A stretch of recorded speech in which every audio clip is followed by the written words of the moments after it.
Thank you, Mr. Speaker, sir. Mr. Speaker, sir, as part of the 2021-2022 budget, government has introduced a number of fiscal reforms and policies. These reforms have been outlined as part of the budget address or otherwise set out in the budget estimates, supplements, or information packs, or are in general alignment with government's objective of improving efficiency within the system, ensuring that there's ease of doing business.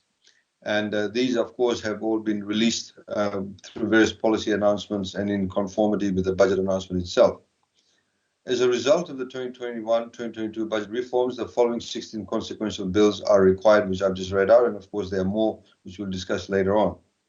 In respect of the first bill, Mr. Speaker, sir, the Customs Budget Amendment Bill 2021 seeks to amend the Customs Act 1986 to address policy changes in the 2021-2022 budget. Mr. Speaker, sir, although there are quite a number of amendments in the bill, these changes are largely administrative and service-driven, and will have the overall effect of improving the services of the Fijian Revenue and Customs Services, its regulatory powers, and the timelines with which FRCS delivers its service. Overall, the bill paves the way for the following policy changes. One, introduces the licensing of freight forwarders to properly regulate them alongside customs, shipping, and airline agents.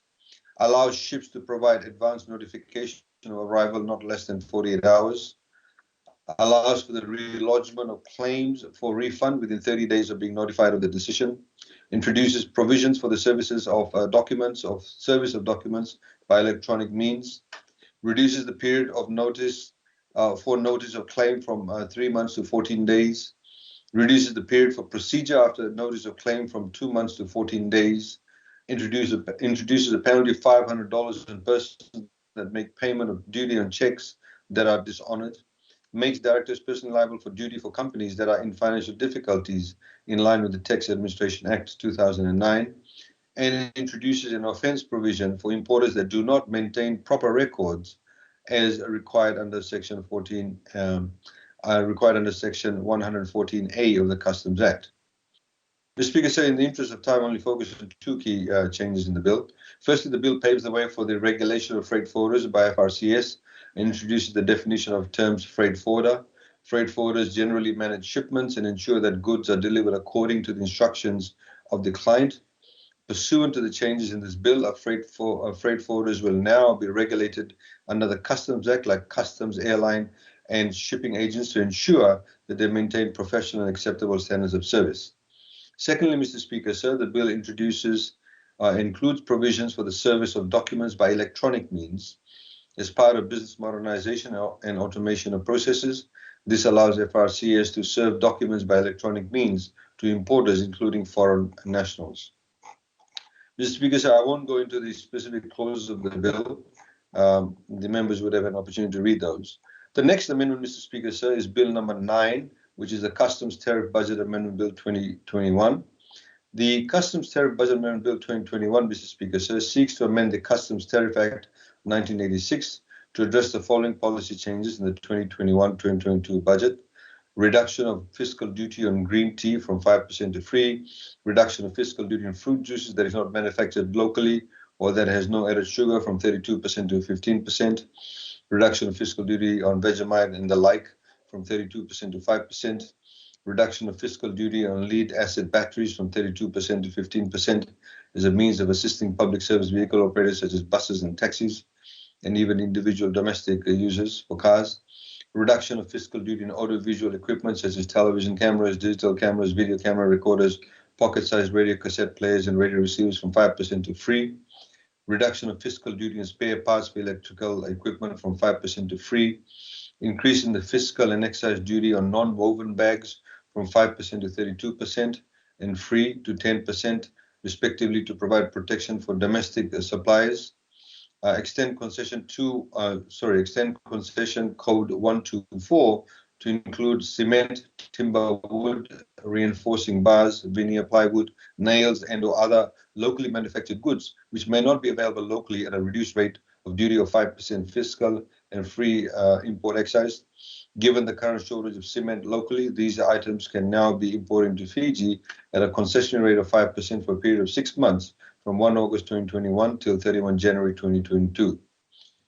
increase the fiscal duty under Head 6305 from 5% to 32% to protect domestic suppliers of sacks and bags that fall under that heading. Increase the allowance for accompanied luggage from 1,000 Fijian dollars to 2,000 Fijian dollars for bona fide passengers embarking in Fiji. Introduction of additional allowance for unaccompanied luggage at a value not exceeding $2,000 for bona fide passengers disembarking in Fiji. 12, introduction of crew allowance for flight crew members of international commercial scheduled flights. 13, increase in the age limit for used and reconditioned petrol and diesel vehicles from 2 years to 5 years from the year of manufacture under concession code 287 to ensure accessibility to more recent and quality models of public service vehicles. 14, provide hotels and resorts that have been granted duty concessions under concession code 235 for renovations and refurbishments a further reduced rate of free fiscal and free import excise from 1 August 2021 to 31 December 2022. And 15, reduction of fiscal duty on dairy products such as powdered milk, liquid milk, butter, yogurt, and cheese from 32% to 5% with effect from 31 August 2022. Mr. Speaker, sir, the next bill that I would like to very briefly introduce is the Value Added Tax Budget Amendment Bill 2021. Mr. Speaker, sir, the Value Added Tax Budget Amendment Bill 2021 seeks to amend the Value Added Tax Act 991 to address budgetary policy changes or announcements made in the 2021-2022 budget, Mr. Speaker, sir. For example, this in particular looks at things like parametric insurance, which will be exempted from VAT, which we intend to introduce very soon under a pilot program. This will give people a lot of comfort in respect of accessing insurance, in particular for during cyclones, etc. Mr. Speaker, sir, the next bill is the Environment and Climate Adaptation Budget Amendment Bill 2021. The Environment and Climate Adaptation Budget Amendment Bill 2021, Mr. Speaker, sir, seeks to amend the Environment and Climate Adaptation Act 2015 to achieve the following two policy objectives. Firstly, to enable FRCS to process refunds for persons who have paid ECAL erroneously or inadvertently, and two, to provide exemptions from the payment of ECAL for specific goods listed in Schedule 2 of the Act. These exemptions are for personal imports, goods imported by traveling passengers and crew, and unaccompanied luggage, and goods imported for hotels and resorts. Mr. Speaker, sir, the next bill, which is Bill number 12, Gambling Turnover Tax Budget Amendment Bill 2021. The Gambling Turnover Tax Act 1991, Mr. Speaker, sir, levies gambling turnover tax at the rate specified in Schedule 2 in the GTT Act on the value of any consideration paid or payable by a person in respect of the provision to that person of a gambling service. Mr. Speaker, sir, the Gambling Turnover Tax Budget Amendment Bill 2021 seeks to amend the GTT Act to prescribe the rate of gambling turnover tax as 15%. The Fiji National Provident Fund Budget Amendment Bill 2021, Mr. Speaker, sir. As we will recall, Mr. Speaker, sir, Parliament passed the Fiji National Provident Fund COVID-19 Response Amendment Act 2020 during the COVID-19 response budget last year. That COVID-19 response amendment made changes to the Fiji National Provident Fund Act and reduced the rates of mandated contributions by employers and employees from 10% and 8% respectively to 5% each. The reduced rates were initially effective from 1 April 2020 to 31 December 2020. However, the Fiji National Provident Fund Budget Amendment Act 2020 further amended the FNPF Act and extended the period for the reduced rates to 31 December 2021. This Fiji National Provident Fund Budget Amendment Bill 2021, Mr. Speaker, sir, seeks to amend the FNPF Act to increase the rates of mandated contributions by the employers and employees from 5% each to 6% with effect from 1 January 2022 to 31 December 2022. Mr. Speaker, sir, for more than 1 year now, members of FNPF accounts have received contributions at a lower rate. With this 1% reversal for employers and employees, a total of around $60 million per year is expected to be credited to members' FNPF accounts. The bill also seeks to amend the FNPF Act to redefine the term entitlement event to include any age that is below the prescribed age subject to prescribed conditions. Mr. Speaker said the amendment would allow FNPF members between the ages of 50 and 55 years who have a balance of up to $10,000 and who have also been unemployed for at least 12 months to withdraw funds from their FNPF accounts. This would provide some form of financial support to around 9,593 FNPF members and hopefully also enable them to make appropriate decisions regarding their livelihood, for example, whether they want to set up small businesses.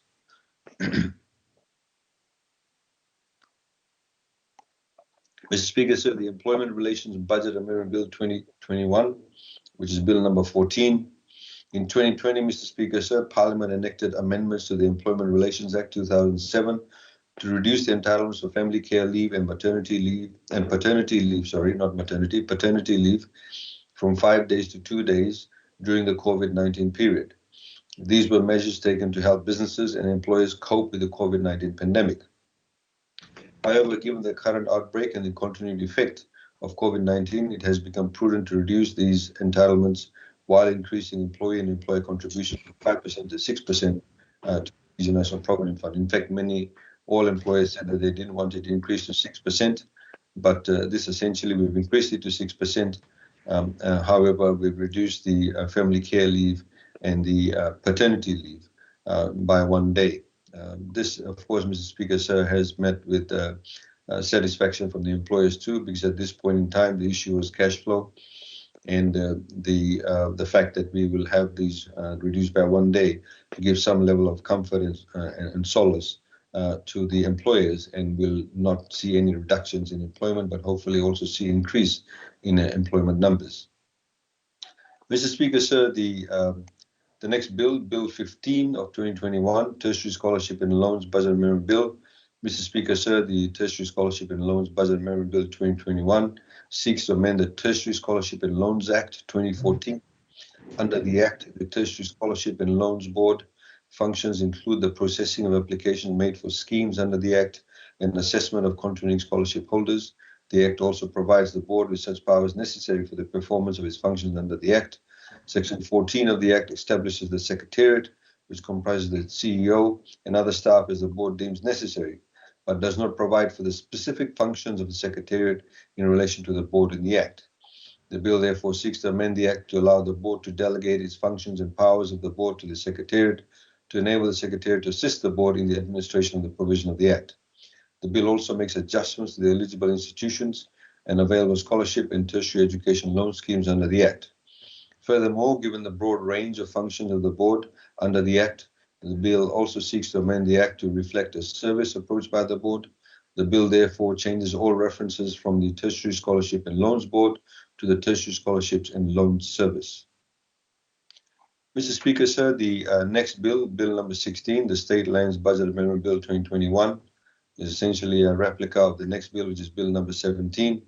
Mr. Speaker, sir, the State Lands Act in 1945 provides for the administration of state land in Fiji.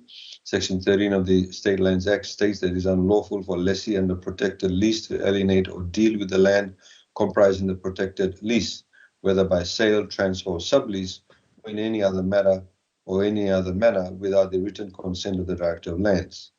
The written consent of the Director of Lands is also required for any mortgage, charge, or pledge on the protected lease, or for any protected lease to be dealt with by any court of law or under the process of any court of law, or for the Registrar of Titles to register any caveat affecting the protected lease.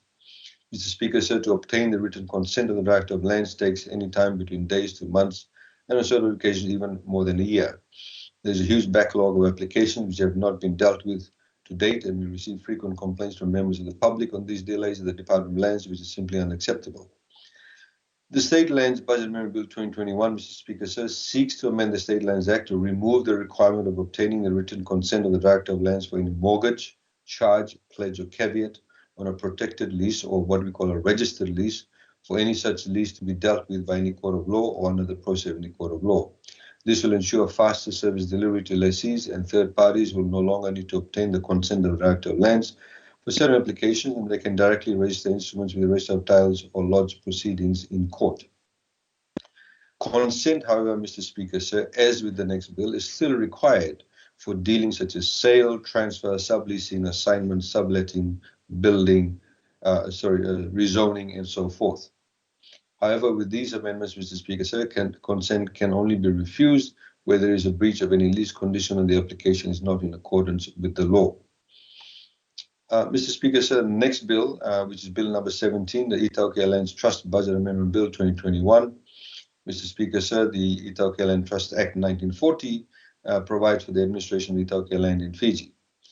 Section 12 of the Itaukei Land Trust Act currently requires lessees and other third parties to obtain the written consent of the Itaukei Land Trust Board for the following dealings: sale, transfer, mortgage, charge, assignment, sublease, sublet, building, and rezoning. The Itaukei Land Trust Board, the Itaukei Land Trust Bill, Mr. Speaker, sir, Budget Amendment Bill, proposes the following amendment to Section 12.1, which says, and the bills are there in front of the members, except as may be otherwise provided by regulations made hereunder, it will not be lawful. It shall not be lawful for any lessee under this Itaukei Land Trust Act to alienate or deal with the land comprising his or her lease or any part thereof, whether by sale, transfer, or sublease, or in any manner whatsoever, without the consent of the board as lessor or head lessor first had and obtained.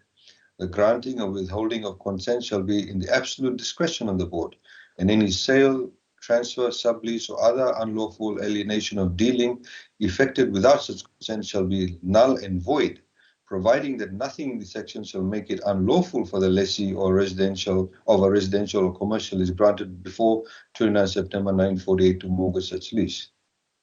Notwithstanding anything contained in subsection 1, consent of the board is not required for any mortgage, charge, pledge, caveat, or any such lease to be dealt with by any court of law or under the process of any court of law. For the purpose of this section, lease includes a sublease and sublessee. A sublease and lessee includes a sublessee. For the purpose of this section, any such consent shall only be refused where there is a breach of any lease condition or where such application to deal with the land is not in accordance with the law. Mr. Speaker, sir, in summary, the bill proposes that the consent of TLTB is no longer required for any mortgage, charge, pledge, caveat, or for any court proceedings.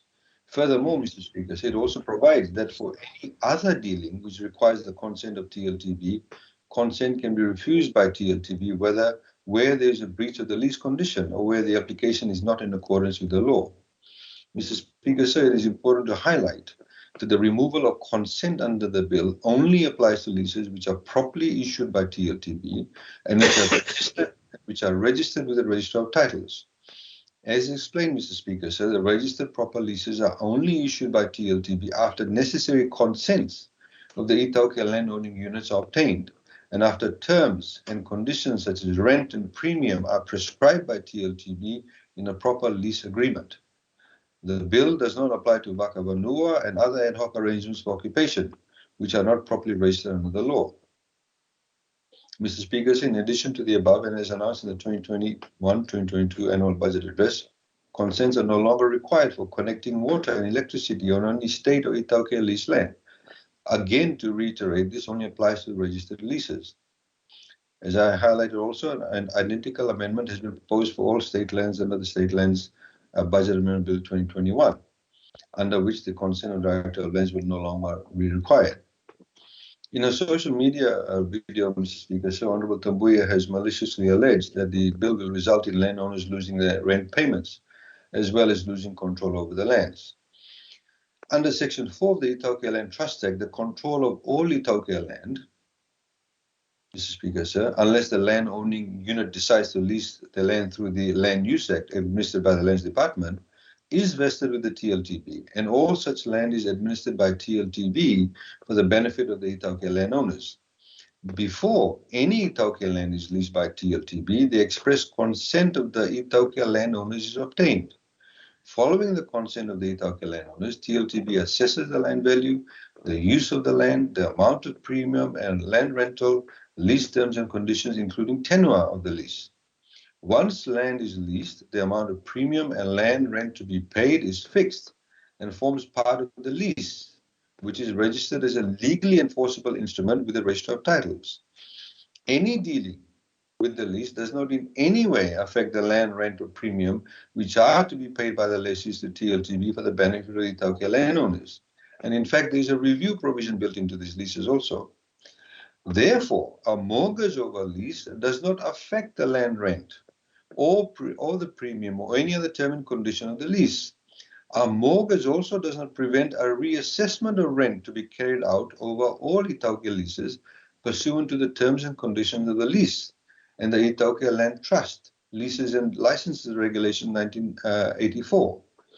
A lessee is still bound by the terms and conditions of a lease, whether or not he or she has mortgaged that lease and whether the mortgagee has changed. So basically, if you have a piece of land, Itaukia lease land, which you get a proper lease, which TLTB has essentially got the consent of the landowners, given a lease, and say you have a 99-year lease, for example, for residential lease. You then go and, for example, want to build something, you have to get permission under the current provision. If you want to connect water, you have to go back and get permission. If you want electricity, go back and get a consent from TLTB. And TLTB in any of these processes does not go back to the landowner and say, hey, by the way, this land that you agreed to lease, for which you're getting rentals, they want to put electricity. Do you agree to that? They don't do that. TLTB is the only one that deals with it. And so today, if, for example, I want to build a home on that land, I've got BSP as my financier. But, and Bread Bank comes along because all the banks are competing and says, look, I can give you, 2% less interest rate, but you have to agree to, go with me, within the next 2 weeks. If TLTB does not give the approval in the 2 weeks' time, you've lost that opportunity. Honorable Tambui's statements that landlords will no longer enjoy the amount of money they receive mortgage over East Tauke land or over leased Itauke land no longer require the consent of TLTB is grossly misconstrued and is factually and legally incorrect. It shows an ignorance of basic principles of land property law. A mortgage over any Itauke lease will not and does not change the amount of lease monies which are currently received by TLTB on behalf of the landowning units. They will continue to receive lease monies in accordance with the lease, regardless of any mortgage on the lease or change in them on the mortgagee. Furthermore, it is totally absurd that Honorable Tambuia suggests that landowners will have no control over what a lessee can do with a landowner's land if they no longer need consent for a mortgage. Itauke leases have been mortgaged well before this amendment was proposed, and none of these mortgages have taken away the control of TLTB over such leases. Even with the removal of the need for consent to mortgage, lease monies will continue to be paid to the landowners, and TLTB will continue to monitor and enforce the terms of the leases on all lessees. A mortgage, charge, pledge, caveat, no connection to water and electricity does not in any way affect the terms and conditions of a lease approved by TLTB, nor does it in any way, shape, or form undermine the rights of the landowning units. The Speaker said there's quite a lot I can say, but I will restrict myself.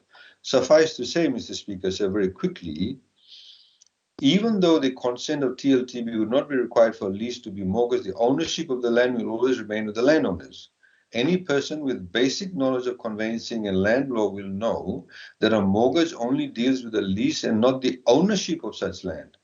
Ownership and the title of Itaukia land is and always will be protected both under the 2013 Fijian Constitution and the Itaukia Land Trust Act. Section 28 of the Constitution clearly provides that ownership of all Itaukia land shall remain with the customary landowners of that land, and Itaukia land shall not be permanently alienated except to the state for public purposes. However, there is now a new provision in the Constitution that did not exist in any other provision of any other Constitution previously that states that if Itaukia land is used for public purpose, and even though the state will pay compensation and full compensation market rates, the state must return the land to the landowners if it is no longer required for the original public purpose it was alienated for. Please also note, Mr. Speaker, sir, that the freehold land can also be permanently alienated to the state for public purpose. However, there is no compulsion on the state to return that land to the freehold owner if they no longer require it.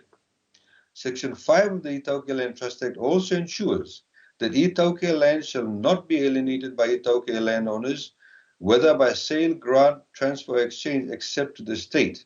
There were no such protections prior to the 2013 Constitution. Mr. Speaker, sir, I'll now go on to the next bill, because I'm sure there's some members who will want to speak about this.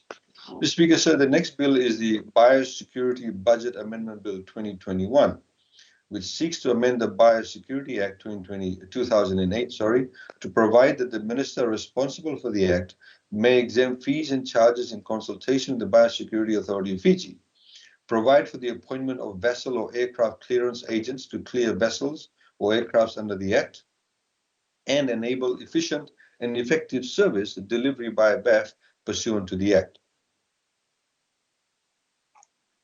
Mr. Speaker, sir, the next bill is the Fruit Export and Marketing Budget Amendment Bill 2021. Mr. Speaker, sir, the Fruit Export and Marketing Budget Amendment Bill 2021 seeks to amend the Fruit Export and Marketing Act 1906 to allow the CEO of BAF to issue an exporter's license. Section 7 of the Act provides that the Permanent Secretary responsible for agriculture may issue a fruit exporter's license to a person who has made an application in writing accompanied by the prescribed fee. The exporter's license is not issued by the Permanent Secretary unless the exporter's premises have been approved by BAF in accordance with Section 88 of the Biosecurity Act 2008. Given that BAF facilitates the inspection and approval of the exporter's premises, the bill therefore seeks to amend the Act to allow the CEO of BAF to issue an exporter's license. So we're removing the red tape that's existing currently. Bill number 20, Mr. Speaker, sir, the Medicinal Products Budget Amendment Bill 2021. Mr. Speaker, sir, before Parliament today is the Medicinal Products Budget Amendment Bill 2021. This bill, Mr. Speaker, sir, seeks to amend the Medicinal Products Act 2011 to allow the Minister to appoint any officer or class of officers, person or class of persons nominated by the CEO and employed by the FRCS to be an authorized officer. The bill also seeks to amend Section 41 of the Act by deleting authorized and substituting appoint to align with the heading of the section. Mr. Speaker, sir, the next bill, number 21, the International Finance Organization Budget Amendment Bill 2021. The International Finance Organization's Budget Amendment Bill 2021, Mr. Speaker, sir, seeks to amend Section 4, subsection 1 of the International Finance Organization Act 1971 to clarify that payments or transfers made to international financial organizations such as IMF, International Monetary Fund, International Bank for Reconstruction and Development, or IBRD, International Development Association, or IDA, Asian Development Bank, or ADB, and Asian Infrastructure Investment Bank, AIIB, include payments of subscription for additional shares, expressly stating within the Act itself that payments or transfers made to these international financial organizations include payments of subscription for additional shares will help streamline the subscription process, particularly in terms of providing evidence that Fiji's legislation expressly authorizes payments of subscription for additional shares. Mr. Speaker, sir, the next bill is bill number 22, which is the Tax Administration Budget Amendment Bill. Mr. Speaker, sir, the Tax Administration Budget Amendment Bill 2021 seeks to amend the Tax Administration Act 2009 to introduce certain policy changes introduced in the 2021-2022 budget, Mr. Speaker, sir. Mr. Speaker, sir, for example, Clause 3 amends Section 33(1) of the Tax Administration Act so that payment of a refund of overpaid tax to a taxpayer under tax law is first applied against any tax or duty owing by the taxpayer under any tax, customs, or excise law. Clause 3 of the bill also amends Section 33 to clarify that refunds of any non-resident withholding tax on fees for professional services would be made to non-residents who have paid the non-resident withholding tax, contrary to an international tax treaty to which Fiji is a party. This will be facilitated in accordance with the Mutual Procedure Agreement under the tax treaty. Mr. Speaker, sir, the next bill is the Income Tax Budget Amendment Bill, which is the last bill, bill number 23. Mr. Speaker, sir, the Income Tax Budget Amendment Bill 2021 seeks to amend the Income Tax Act 2015 to introduce certain policy changes introduced in the 2021-2022 budget. 1, debt forgiveness period extended to 31 December 2022. 2, rate of export income deduction from 2023 and 2024 is 60%, except for the agriculture and fisheries industries where the rate of export income deduction is 90%, which is essentially to boost up our primary industries. Natural disaster reserve account. Companies that have deposited an amount in an account with the financial institution prior to 1 July 2021 can withdraw the amount to sustain the business activity of the company that is affected by COVID-19 pandemic, provided that the amount withdrawn does not exceed the amount in the account is at 30th June 2021. The net reserve fund for pandemics, the deduction allowed for tax year would be 150% of the amount deposited by a company, and Section 88 of the Income Tax Act to cover resident partnerships. So, Mr. Speaker, sir, these are my contributions by way of introduction to these bills that were tabled on 16th of July. Thank you. I thank the Honourable Attorney General. Honourable members, time moves on. We